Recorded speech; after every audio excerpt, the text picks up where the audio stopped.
either. But I do use call blast, successfully in Arkansas. Go ahead.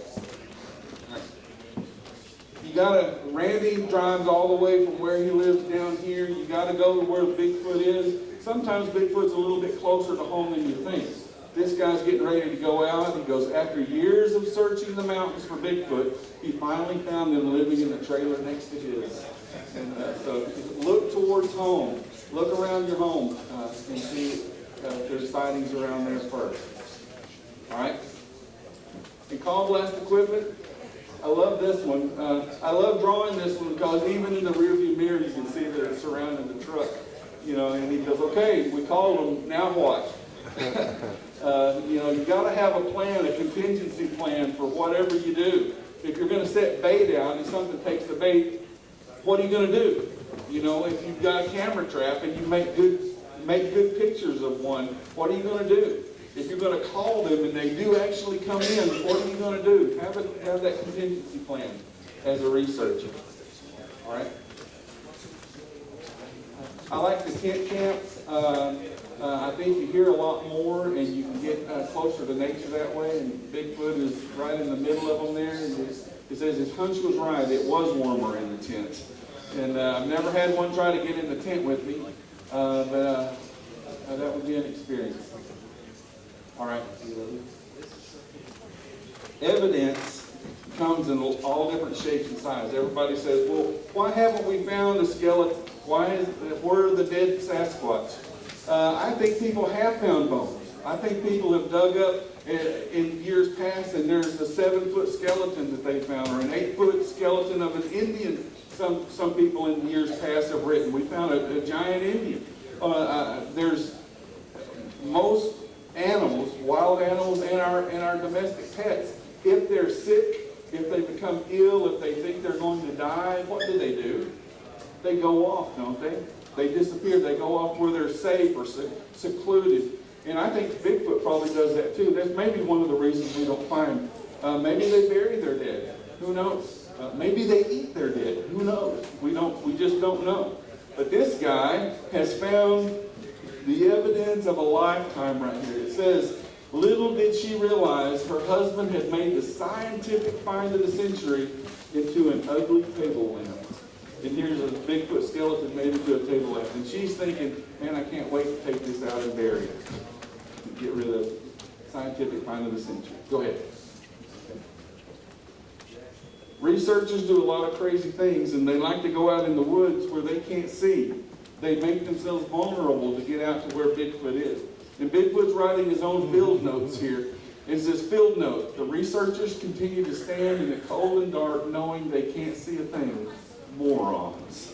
And so, you kind of wonder what Bigfoot thinks about us getting out and whooping in the dark, or driving around at night on our ATVs, or climbing up in a deer stand with a thermal. You do really stupid, crazy things sometimes just to try to get that evidence. And maybe Bigfoot thinks we're morons. All right, okay. Thermal imaging is a great thing. You can use thermal imaging at night, but you can also use it during the day because it doesn't have anything to do with light. It has everything to do with heat signatures.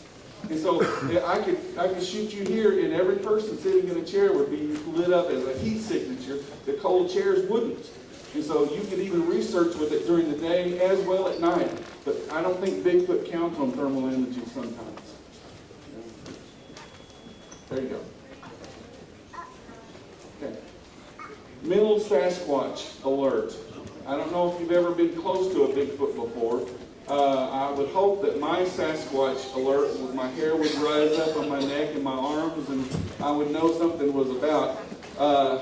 I would love for this to happen to me, but I would like to know that it was happening to me when it happens. Go ahead. Yeah. Always have a camera with you. I love the cell phones today because I think we have better opportunity now because we're carrying a camera around with us wherever we go.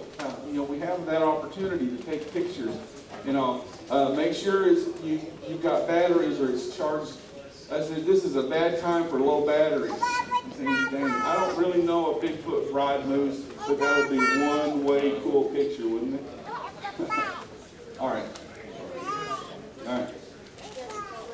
he was the alpha male, and he had the trophies to prove it.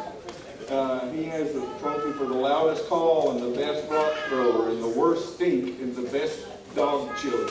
You know, alpha male. There's going to be, if there's a family group out there, there is an alpha male, and he is going to protect his family. So don't be that one overachieving researcher that won't take no for an answer, because they do protect their families. They will do that. Go ahead. All right. This is going to mess with their minds. Handprints are much more rare than footprints, but handprints are still really amazing. Abel over here has a handprint from Dr. Meldrum, and you need to go and take a look at how huge that handprint is. Last year, right here in this county, we saw, I found a handprint on the hood of my car in the dust, and it was like 12 inches long. It was this huge animal, So handprints are really cool. I don't think they actually do this, but that would be cool too. Go ahead. All right. They whistle. I don't know if you've ever, the vocalizations, if you've been able to be out in the woods, sometimes you hear them whistling. But if there's a lemon grove around, they can't whistle. You know, after visiting the lemon grove, the group got hopelessly separated when they couldn't whistle their location to each other. And so they just couldn't whistle. But, all right, and this one? No. There we go. The wife was talking to the husband again. Why is it that every time we eat out, it's always fast food in a box? Have you lost a dog to the woods?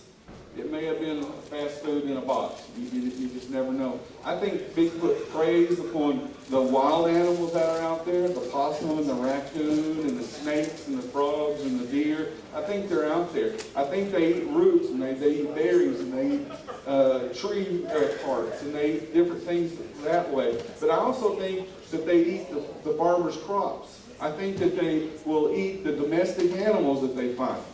Your cats and your dogs that are out in the woods, or maybe even your smaller cattle, sheep and things like that could disappear too. I think they're always hungry. They're always in hunting mode, and they're going to eat anything they can get their hands on. And so it could be Spot or Fido. So keep a look on your dogs. All right, here we go. All right, and like I said earlier, Bigfoot may be closer than you think. If you're from this area, you have a great opportunity because Adair County, this whole area of Oklahoma is a hot spot for Bigfoot activities. You may have grown up here not ever thinking about that before, but you have great opportunities right here to get out in the woods and find evidence of your own, because he may be right here. And let's hope, if you're out looking for him, maybe he comes looking for you, and you have that contact. This one is a Bigfoot research team member. He comes to his apartment door, and Bigfoot's standing there, and he says, "Hey, I've heard you've been looking for me." And my favorite part of this is the puddle around the guy's feet, because that's exactly what I would have done too. All right, here we go. Thanks for listening to these cartoons. If you enjoy these, I have a book over here. My first book and my second book will be out next year. If you have ideas for cartoons, let me know. This is a great group of men and women to be associated with in this organization, so I encourage you to get involved. For years, I was an armchair Sasquatcher. You know what that means? I sit in my easy chair and I watched the documentaries and I read the books. And one day it just dawned on me, why do they have all the fun? Why don't I get out in the woods and look for myself? And that's exactly what I did. And I'm certainly glad that I did that.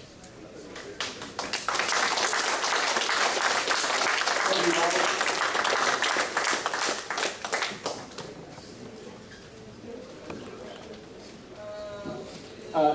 We're going to go ahead and take a 10-minute break. If anybody needs to use the restroom, we've got food prepared over here. If anybody wants to order some food, take it back to your table. We're going to take about a 10-minute break.